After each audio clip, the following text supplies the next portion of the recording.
Hi, I'm Thaloria. Welcome to The Red Thread, a podcast where we debate conspiracy theories and follow the hidden threads beneath the surface. Tonight's episode asks a blunt, strange question. Who profits from our blood? To answer it, I invited someone unusual.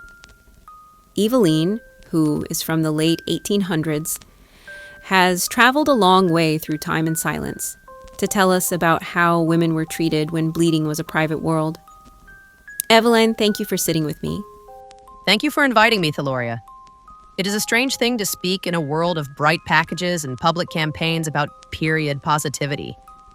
In my time, we hid the cloths under mattress seams and trusted the midwife's eye more than the man in any white coat. Tell our listeners what it was like for a woman to manage bleeding in your place and time. Not a history lecture, but a memory. We folded rags until they softened. We stitched them into aprons or pockets. A pad, as you call it, that luxury would have seemed miraculous. There were beliefs. Some said blood made a woman dangerous to crops, or that her touch could spoil food. Men spoke of weakness or hysteria. A woman bleeding openly invited pity or suspicion, never curiosity. People spoke in hushed phrases. The monthly visitor, the curse. You kept your bleeding hidden because to be seen was to be judged.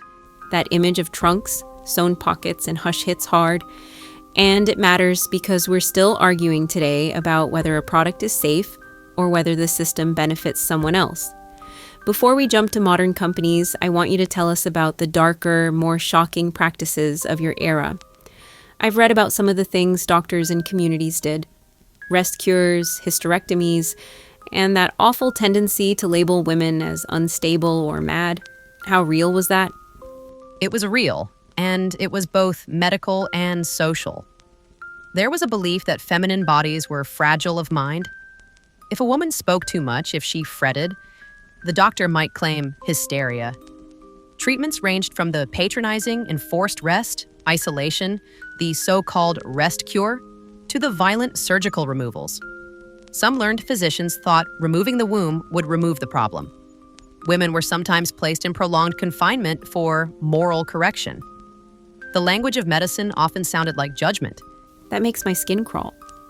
And the story gets even stranger because outside of hospitals, there were cultural practices of seclusion that could be deadly, menstrual huts, and isolation rituals. Tell us about those. Real examples you've read or heard about. They exist across many places and times. In some regions, women are sent to small huts during their menses, sometimes without heat, without proper shelter. There are recorded cases in modern times where confinement has led to hypothermia, snake bites, and death. These practices are often justified by religion or tradition, and they show how menstrual shame can become literal danger. So, from the 19th century doctor's office to a small hut outside a village, the message is similar. Don't be visible, don't be a problem. Now, let's cross that to today, because your story sets the stage. Modern menstrual care is an industry built around pads, tampons, and period underwear. Recent research has found persistent chemicals, PFAS, in some reusable products, and many menstrual items contain phthalates, VOCs, and even traces of dioxin or heavy metals in some tests. These are not fringe claims. They come from academic labs and investigative reports. So, same shame, different costume, and possibly new risks. Eveline, imagine for a moment that a merchant in your village sold cloths that made people bleed more or kept them buying forever. Would people suspect the cloth, or would they accept it as just how it is? A merchant could sell the need as a miracle. Use this and feel clean. Folks buy remedies for comfort, not to be experiments.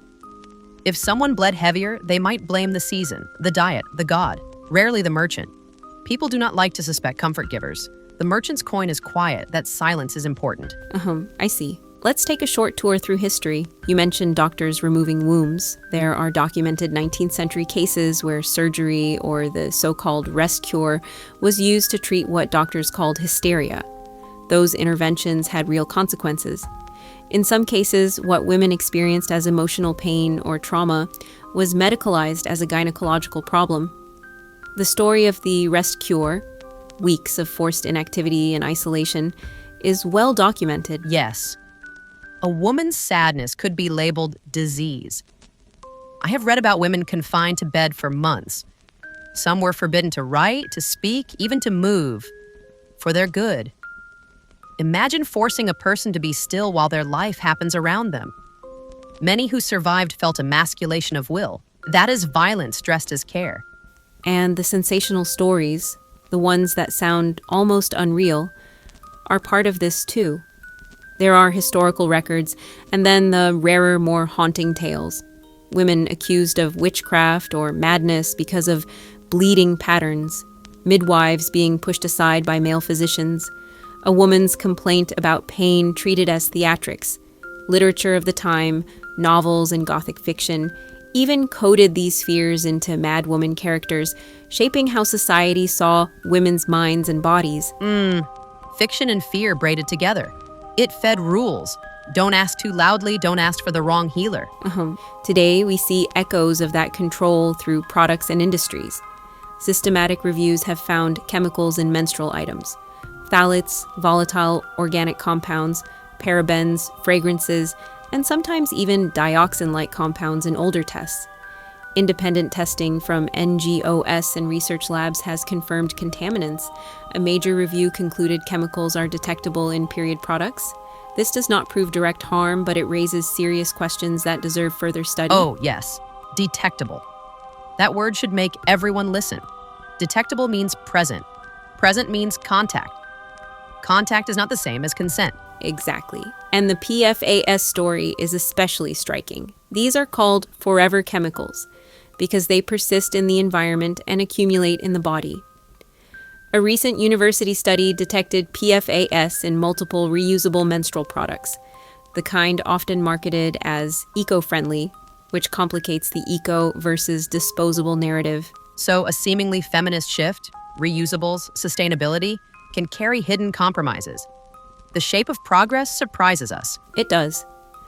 Earlier lab tests have also shown phthalates and VOCs in some commercial pads and tampons. These chemicals are linked to reproductive and developmental harm in animal studies. Again, this is not a proven cause of heavier bleeding, but a pattern that deserves public attention and regulation. Let's stay rigorous but human here. People online claim they bled heavier after switching brands, and thousands of personal reports have appeared. Anecdotes are not proof, but lived experience often points science toward the right questions. If you're listening and you felt a change after switching products, that matters. Collectively, those voices create pressure for study and accountability. And humans tell stories because bodies remember. Even if the lab is slow, the body's whisper can be loud. Let me tell you 3 short stories I know, some from journals, some from gossip that became record. First, the midwife's secrecy. Midwives held knowledge, herbs, compresses, ways to lessen cramping. But as the 19th century progressed, formally trained male physicians pushed midwives out, claiming their treatments were unscientific. That meant the women who had questions had fewer trustworthy hands to go to. The loss of those women's remedies was a cultural amputation. God, that's actually horrible. I'm scared to hear the next story. Oh, yes. Second story, the rumored potions sold by peddlers. I read of a traveling seller who touted a balm to stop heavy bleeding. The label promised purity, but the ingredients were secret. Women who bought it sometimes improved, perhaps from rest or placebo, sometimes suffered. When harm happened, the seller disappeared. The lesson was never to trust too much of a miracle sold cheaply. Why, I'm not surprised. That parallels modern quick fixes sold in clever packaging. Oh, I'm sure. The third story I have for you is about the madness charge. In some legal accounts, a woman's tears and complaints were admissible as evidence of weakness. In others, they were used to justify confinement. The line between medical treatment and social control was thin. Hysteria was a concept used to pathologize resistance. If a woman refused a husband's orders or spoke loudly about abuse, she could be labeled. Those labels justified doctors' interventions that often made things worse. That's heavy. Eveline, your voice in these stories is so powerful. It helps listeners trace the through line: shame, silence, and profit. We go from secrecy and loss of traditional midwifery to modern product marketing and corporate control. But we should also be clear for listeners who will ask if there's actual proof that chemicals change bleeding. Science hasn't yet produced a direct causal study that says chemical X increases menstrual flow by a specific amount. What we do have are detection studies showing chemicals present, biological plausibility that endocrine disruptors can affect hormones, and a large number of personal reports. That combination is enough to demand better testing and transparency. So what can we do? I want this episode to leave our listeners with information and agency. Here are practical steps. Ask brands for ingredient lists. Most still don't disclose everything that touches the body. Choose unscented, transparent brands whenever possible, because fragrance can hide dozens of chemicals. Consider alternatives carefully. Menstrual cups, certified organic cotton pads, and reusables can be good, but check for coatings or PFAS. Report reactions. If a product irritates you, tell the brand and your health regulator. These reports matter. Support policy change. Demand ingredient disclosure and independent research funding for menstrual products. I just want to add to speak loudly. Ask of merchants what you would ask of a doctor. Show me the evidence. When merchants cannot answer, act as if the merchant refused your money by refusing to be silent. Eveline, one last question before we close. You've carried centuries of women's stories with you. From the rags hidden in trunks to the modern shelves of glossy boxes, what do you want listeners to remember? Remember the body as a history book. The marks, the scars, the monthly blood, all are pages. When we let someone else write those pages for profit or silence them, we lose our story. Ask for your page back. Read what is printed on it.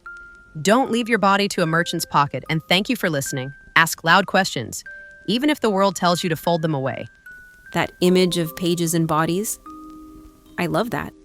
Thank you, Eveline, for bringing the past into our living room. If this episode made you think, made you check your own cupboards, or made you angry, good. Put that energy into asking brands, talking to your friends, and pushing for transparency. If you want the source list for tonight's episode, studies, reports, and historical references, you'll find it in the description of this video. If you enjoyed this episode, it would really help me if you subscribe to The Red Thread.